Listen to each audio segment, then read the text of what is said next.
Hello everybody, welcome to Indian crypto spy.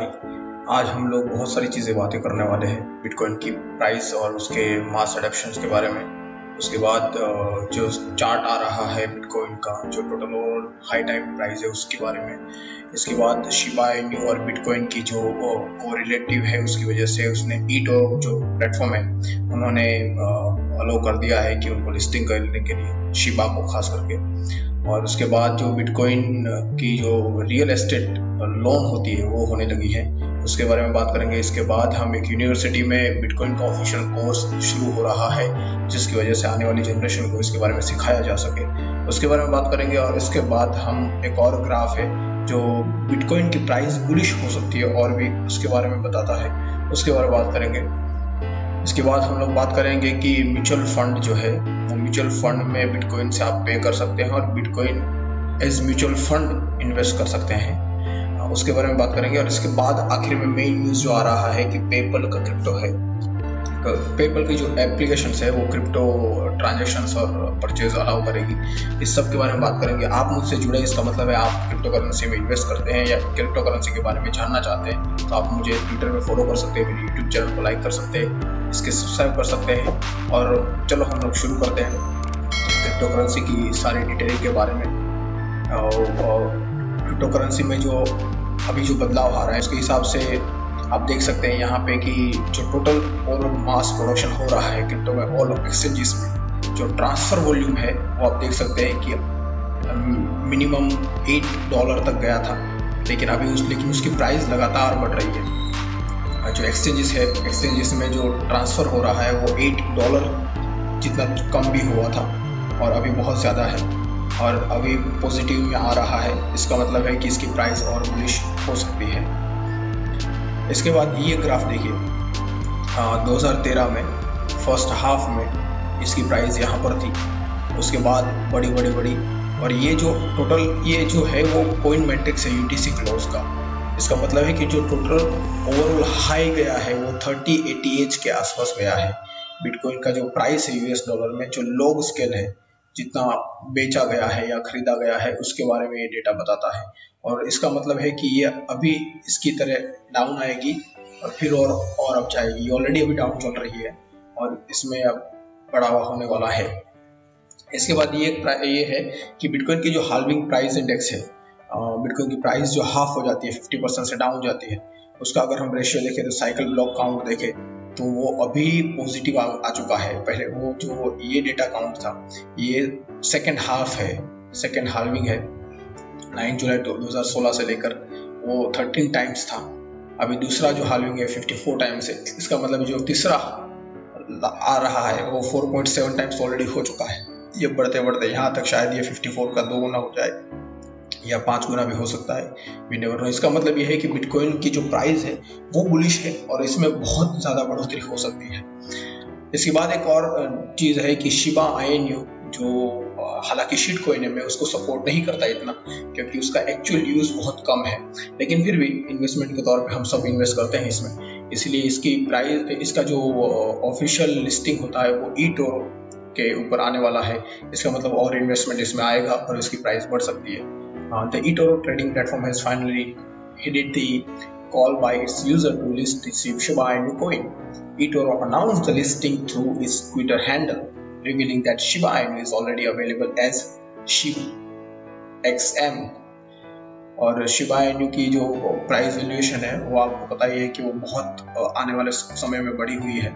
ये अभी यहाँ तक पहुँची थी और अभी तो पूरा मार्केट डाउन चल रहा है इसलिए डाउन है, लेकिन मुझे लगता है कि इसकी प्राइस और 2-3 गुना बढ़ सकती है। इसके बाद एक और बहुत अच्छी न्यूज़ ये है कि बिटकॉइन जो है वो एज लोन दिया जाएगा। रियल एस्टेट लोन होती है, जो हमारे घर पे लोन होती है, घर के ऊपर लोन मिलती है, उसके हिसाब से दिया जाएगा। Glen Oaks Escrow has made its first bitcoin back refinance loan for a property in San Diego, US. The Californian company is excited about the future of crypto in real estate industry with the increase of firms accepting crypto. ये पहली बार ऐसा हुआ है कि bitcoin back refinance loan मिली है किसी घर पे, और ऐसी ये कंपनी ने शुरुआत कर दी है और मुझे लगता है ऐसी बहुत सारी कंपनियां ये शुरू अगर करती है तो ये बहुत अच्छा साइन होगा बिटकॉइन के लिए। बिटकॉइन का जो रियल वैल्यूएशन जो हम लोग सोचते हैं कि इसका रियल यूज है कि नहीं, वो शुरू हो जाएगा। Seeing a lender use cryptocurrency for finance shows us that this payment method is continue to grow in how is used and who is used by. इसका मतलब ये जो लोन देने वाले हैं वो किस में से मिल रही है, किसके नाम पर मिल रही है, और वो जो बिटकॉइन यूज होगा वो किसी और को ट्रांसफर ना हो जाए या उसी इंसान के पास रहे, इसका ख्याल रखा जाएगा। Very interesting. Seeing someone other than the home buyer use Bitcoin in real estate transaction tells us that this technology has the potential to continue becoming more prominent. Very interesting. ये जो ट्रांजेक्शन सिस्टम शुरू हुई है bitcoin की और ये real estate में loan आने वाला है, इसका मतलब है कि this technology has the potential to continue becoming more prominent. We look forward to supporting many more cryptocurrency transactions in the future and very proud that we have pioneered the way to implement the systems and process that allow us to accept it. Very interesting. वो लोग बहुत खुश हैं कि उन्होंने ये शुरुआत की है और ये बहुत बड़ी शुरुआत हो सकती है। अगर ये पूरी दुनिया में हर जगह बिटकॉइन की लोन देने जाने लगे तो हर इंसान वो लोन ले सकता है और हर इंसान क्रिप्टोकरेंसी को एक असेट के रूप में, जैसे गोल्ड है अभी, वैसे रख सकता है। वैसे भी हम लोग इसे डिजिटल गोल्ड तो कहते ही है। एक और अच्छी न्यूज़ ये है कि University of Wyoming has decided to start the course. वो कोर्स शुरू करने वाली है जहाँ पे क्रिप्टोकरेंसी में आपको एजुकेशन मिल सकता है। Prepare the next generation for digital assets powered economy education effort design. This program marks Karken's largest ever commitment to furthering the study of Bitcoin and digital asset technologies. और ये बहुत अच्छी बात है कि बिटकॉइन और डिजिटल एसेट्स की अब प्रॉपर टेक्नोलॉजी की स्टडी होगी, ब्लॉकचेन सिस्टम कैसे काम करता है, किस तरह उसमें इवोल्यूशन लाया जा सकता है इसके ऊपर। और 2020 में लॉन्च ऑफ कनेक्ट बैंक हो चुका था, regulator Wyoming based financial service firm, उन्होंने ये शुरुआत की है। We are setting sights on the future by investing in expanding access to quality education on bitcoin and cryptocurrency. So ये बहुत अच्छी चीज़ हुई है कि एक यूनिवर्सिटी या एक जो फाइनेंस फर्म है वो एक ऑफिशियल कोर्स शुरू कर रही है। इसके अलावा एक और ग्राफ है कि ये जो मार्केट का एवोल्यूशन है, जो ग्राफ से हम डिसाइड करते हैं कि प्राइस अब जाएगी क्या नहीं जाएगी, ये जो दो एरोज हैं, ये जिस तरह से काम कर रहे हैं उसका हिसाब से ये प्राइस यहाँ से ब्रेकआउट कर सकती है, यहाँ से ब्रेकआउट कर सकती है। मतलब ये बहुत अच्छा टाइम है कि price can be bullish. See that at the moment the first bear trap, the open interest fell, and even after the price continued to fall, the interest rose again. Price गिरने के बदले interest जो होता है वो बढ़ता ही गया, continuing its bullish pattern since May. Now both meet and cross in the same direction. मतलब ये दो ग्राफ है, ये ऊपर वाला ये और नीचे वाला, ये दोनों मिल रहे हैं। The marker point for resumption of optimism, polarity changes successfully executed. अगर ये दोनों यहाँ पे मिल रहे हैं इसका मतलब ये शायद ये बहुत बुलिश हो सकता है, इससे 10 गुना प्राइस इसकी हो सकती है। इसके अलावा एक बहुत अच्छी न्यूज़ है कि म्यूचुअल फंड जो है उसमें बिटकॉइन एक्सेप्ट होने लगा है और mutual funds gives retail investor access to professionally manage portfolios but they can only be bought और sold once daily and can not be traded throughout the day as stocks and ETFs can.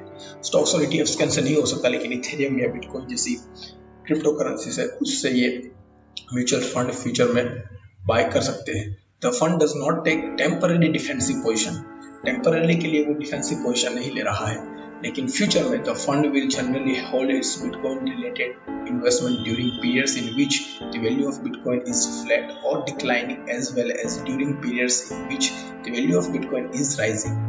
For example, if the fund's Bitcoin related investments are declining in the value, fund generally will not exit its positions except as needed to meet redemption request. मतलब mutual fund में आप invest तो कर सकते हैं bitcoin से, लेकिन bitcoin की वैल्यू जैसे डाउन होती है आप तुरंत निकाल नहीं सकते, वो सिर्फ राइज में ही निकाल सकते हैं। ये इसका आया है एक अपडेट है। और इसके अलावा सबसे बड़ी अपडेट ये आई है कि पेपल जो कंपनी है एलन मस्क साहब की, उन्होंने डिसाइड किया है कि आप बिटकॉइन उसमें यूज कर सकते हैं, उसकी वजह से आप चीजें खरीद सकते हैं। We are one of few payment companies to allow consumers to use crypto currency as a funding source. Earlier this month, PayPal announced it would be increasing the limit on crypto purchases for certain users based in the US from $20,000 to $1 lakh. During PayPal's Q2 2021 investor update call on Wednesday, मतलब PayPal से आप crypto currency का जो fund source है वो create कर सकते हैं। ये सारी आज की न्यूज़ थी। और अगर आप ऐसे ही वीडियोस हर रोज़ देखना चाहते हैं, मैं आपके लिए हर रोज़ एक वीडियो लेकर आता हूँ जहाँ पे सारी जो डिटेल्स होती है एक जगह पे आपको मिल जाएगा, उसका एनालिसिस मिल जाएगा। अगर आपको ये वीडियो पसंद आया हो तो आप लाइक, शेयर या कमेंट कर सकते हैं। आप मुझे बता सकते हैं कि आप किस बारे में और जानना चाहते हैं, किसी और एजुकेशन कोर्स के बारे में जानना चाहता है जो क्रिप्टो करेंसी से रिलेटेड हो। मैं एक ऐसे मिशन पे हूँ कि पूरा इंडिया एक क्रिप्टो करेंसी से कनेक्ट हो जाए, और मुझे आप ट्विटर पे यहाँ पर फॉलो कर सकते हैं। Thank you so much, see you, take care.